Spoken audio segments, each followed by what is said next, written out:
All right, we are back with a little OCS fairy tale that I like to call Nebelwerfer Nightmare.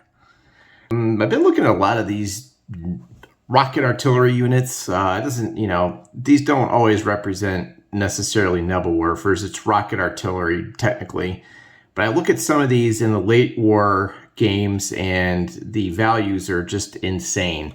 And I keep thinking to myself, like, what would happen if I just used these and shelled the crap out of an infantry unit like out in the open? So I've set up a little Hungarian Rhapsody testing scenario here, and what we have is none of this probably makes sense in the real game. I don't think you'd ever see this, but when Romania flipped sides and joined the Soviet Union, that caused a serious problem for the German defenses, outside Budapest and then Hungary. So what we have here is some Romanian units flipping sides and launching a little minor probe here toward the German defenses outside of Budapest, and they're going to run into something they didn't expect, and that's 3 regiments of rocket artillery set up here, all within range. That's odd. I wonder how that happened. Near a supply dump. That's also weird. And facing a little screening here, some Volksgrenadier, these breakdown units that are kind of defending the outskirts here, but they're going to be used as spotters. And most of you are probably familiar with the artillery rules in OCS. If not, you can glance over to page 20 in your OCS rules 4.3 version. I've also done some videos on it, but let's see what kind of damage we can cause here. Now, I'm not going to combine all, of course, this is going to be very expensive in supply. Normally you would not see this like ever, but I had to try it just once because some of these totals, especially the Soviet rocket stuff, the combat values are crazy in this game. And I don't know about Third Winter yet because mine has not arrived. It was the last OCS one that I did not purchase that one yet. Well, I did, but it's on the way. So, but yeah, there's some crazy values here. I just want to see now. Artillery in this game is not like a unit killer. You've got to lay it on big to get step loss results with artillery in this game. And I still don't think I have enough. Even looking at what I've got here, I don't think that that's going to work. Now, Hungarian Rhapsody has a lot of special rules for the different nationalities. The Romanians can never go west and south of the Danube. So we find ourselves east of the Danube here. Here's Budapest. It's got a pretty good, some nice color charts and tables here, which I do like. But here's Budapest, and we find ourselves east of Budapest out here, and the Romanian units are just kind of launching a little screen, a little probe here to see what's going on.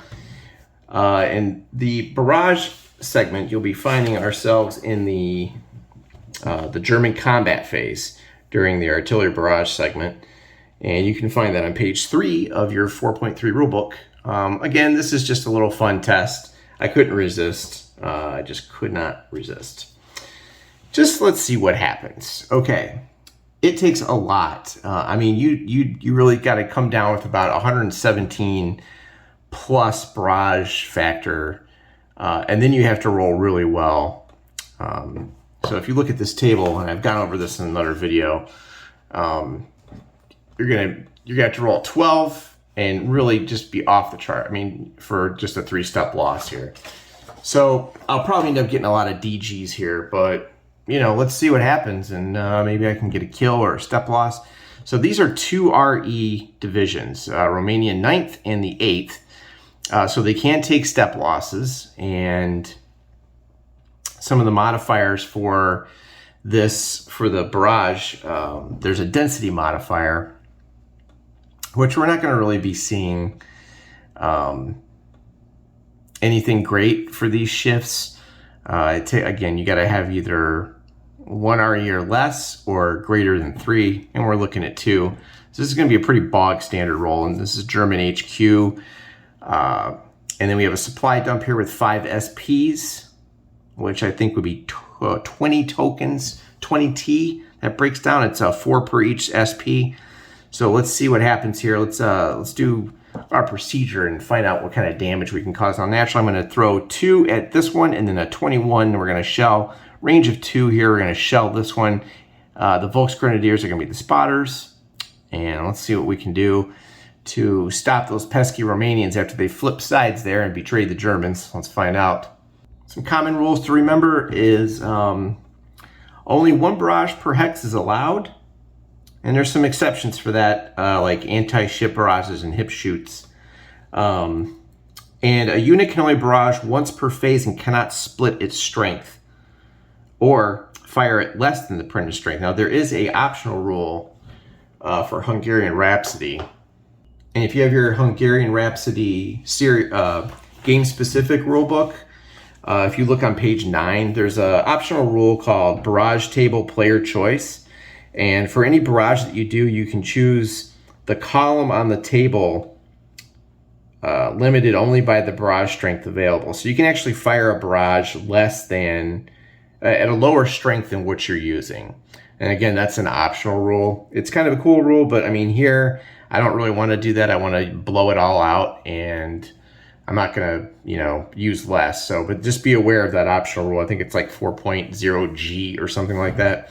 So it's kind of a neat little addition on there. And again, this video is just for fun, so don't take it all, oh my gosh, this would never happen, but I just had to try this, and I figured if I did it, I might as well record it. And it's important to note, the reason the Romanian HQ is out there is because for nationality issues and cooperation, Soviet units cannot use Romanian or Yugoslav HQs, and Romanian or Yugoslav units cannot use Soviet HQs.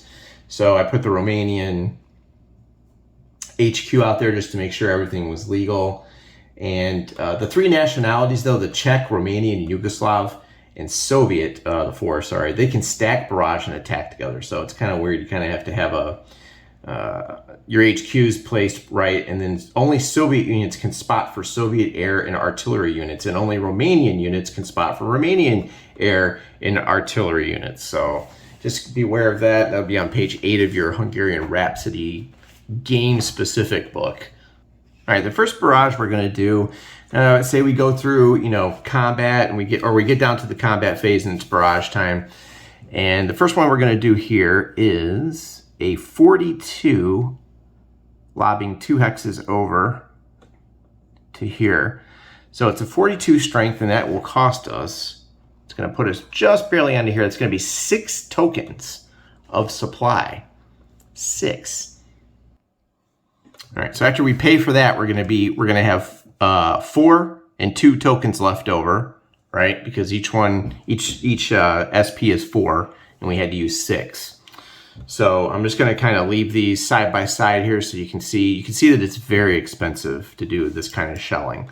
So we pay for that, and you can either direct draw or have the HQ throw it to you, but since it's 5 movement points of truck movement points, and I did this so that we don't have to do any complicated math or anything. The dumps here, everyone's in range. We don't need the HQ to throw to us, so we're going to do a direct draw, and we're going to lob some shells. Let's take a look at our modifiers on this target. He's in the open, so that'll be nothing special there. No additional shifts. There's no hedgehog. It's not close or very close.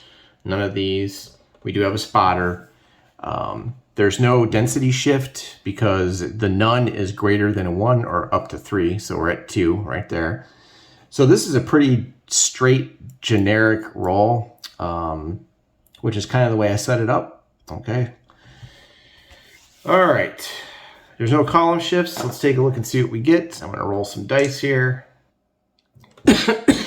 Sorry. And of course, for this, you always roll 2 dice. All right, looks like we got a 7. Maybe it's not so much of a Nebelwerfer nightmare after all. I should have put more stuff out there.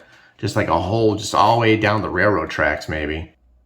All right, so a 7 here gives us that kind of bizarre 1/2 notation here. Maybe this is a good example of what to do with that. If in a level 3 or 4 hedgehog, an air or ship fire, or else no correct spider, treat as a DG. Otherwise, check as regular 1/2. So we don't meet any of those requirements. We're going to do check as a regular 1/2. Roll a die on a 4 to 6. You lose a step. Otherwise, DG only. All right, let's roll a die and see what happens. Hey, I lost to get that. I got a step loss. That's rare. I actually rolled decently. All right, and as you know, when you have an RE, that means you have multiple steps. And this game does not use, or this system does not use flippable counters because the flip counter is the move mode. So you need to mark a step loss with one of these cool skull counters here. You want to put that underneath. So we're going to put that here, and he loses a step. And there you go. Let me just go like that. Okay. And remember, the result was on a 4 through 6, lose a step and become DG. DG standing for disorganized. So now we have to put another marker on top. All right, let me slap this down here. There we go. And that's kind of what you want in this game because DG units are easier to assault and take out. So you kind of want to get that result. I don't think these Volksgrenadiers will be doing anything like that, but it is good to know that they've stunted this little offensive and we don't need to worry about this guy. Now let's look at this one. The next barrage here is a 21 only. This is going to be a little bit harder to get a good result. A 21 requires 3T. All right, here we go. All right, just a quick swap of the counters here, and we're going to put out the new supply total. We're going to pay for that barrage. Barrages are paid for at the time of the barrage. If you cannot pay for it, the barrage does not happen. Okay, we're going to lob 2 onto this unit and see what we get here. That puts us on, if you can see this, that'll put us on this column right here. We're at 21. You see the 3T. Now, normally if you get a column shift, you pay the same amount, but you're going to shift. The amount that you pay will not change, but you will shift up or down. So we're on this column. We're going to roll 2 dice and see what we get. Oh, that is a good roll. That's an 11, kids. Oh, we got the 1/2 thing again. Okay, so we're going to take this. We need a 4, 5, or 6. All right. So when you don't get the 4, 5, or 6, he becomes disorganized. All right, we're going to slap that on there. And I think we can pretty much safely assume that the Romanians have been shut down in this little example. So, well, this was meant to be a quick video. Was this really a Nebelwerfer nightmare? I don't really think so. It was worth a try, though. I think I should have taken every one of them and lined them up just to see the damage I could do. So we ended up, the supply dump has 3 SPs left and 3 tokens. That's a lot of supply sitting right there. So they're still doing good. You can direct draw from that. And that's kind of where we stand. All right, I just wanted to show this little video. I thought it would be something interesting. It wasn't really a nightmare. Next time, I got to try it again at some point, and I'm just going to really line something up. But let's see what's in Third Winter when I get that, and let's pick some really powerful units. And then we'll also do one on the flip side with the Katyushas and see what happens with that. So there you go, just a quick little video. I'm not going to be doing Hungarian Rhapsody. I'm not focusing on that right now, but I needed those cool units because I'm really going to be playing Blitzkrieg Legend. And since it's 40, there's no really cool units like those in 1940. So I'm going to be reshooting my first original OCS video from 5-6 years ago because the first video I ever shot was horrible. So I'm going to be redoing that, I think. Okay, well, thanks for watching. This is just a fun little video, and then I'll see you, I'll talk to you guys and put more videos up next week. Thanks.